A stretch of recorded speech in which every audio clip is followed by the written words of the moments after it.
నేను నా చిన్నతనం నుంచి విన్నది దేవుడు ఏమడిగినా ఇస్తాడు, ఏమడిగినా చేస్తాడు అని చెప్పి విన్నాను. విషయం ఏంటంటే, నేను అతని గురించి తెలుసుకోవడం మొదలుపెట్టినప్పుడు ఆయన నుంచి నాకు వినిపించిన ఒకే ఒక్క మాట, నువ్వు ఏం అడిగితే ఏం కోరుకుంటే అది నేను నీకు ఇవ్వను అని.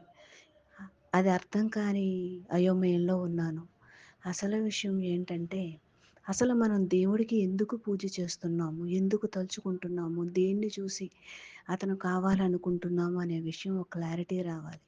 మనం అశాశ్వతమైన కోరికలకా, లేక మనశ్శాంతినా, లేదా నా చుట్టూ ఉన్న బంధాల్లో ఇరుక్కుపోతున్నాను, దయచేసి ఈ మానసిక అసమతౌల్యత అంటే చిరాకు, అసహ్యం, విసుగు, మనం ఏం చేసినా ఎన్ని చూసినా మనుషులందరూ ఇలాగే ఉంటారు అనే స్థితి నుంచి బయటకు తీసుకురావడం అనేది మనకు ఒక క్లారిటీ ఖచ్చితంగా ఉండాలి. ఉన్న తర్వాతే భగవంతుడు చరణాల చెంతకు చేరాలి.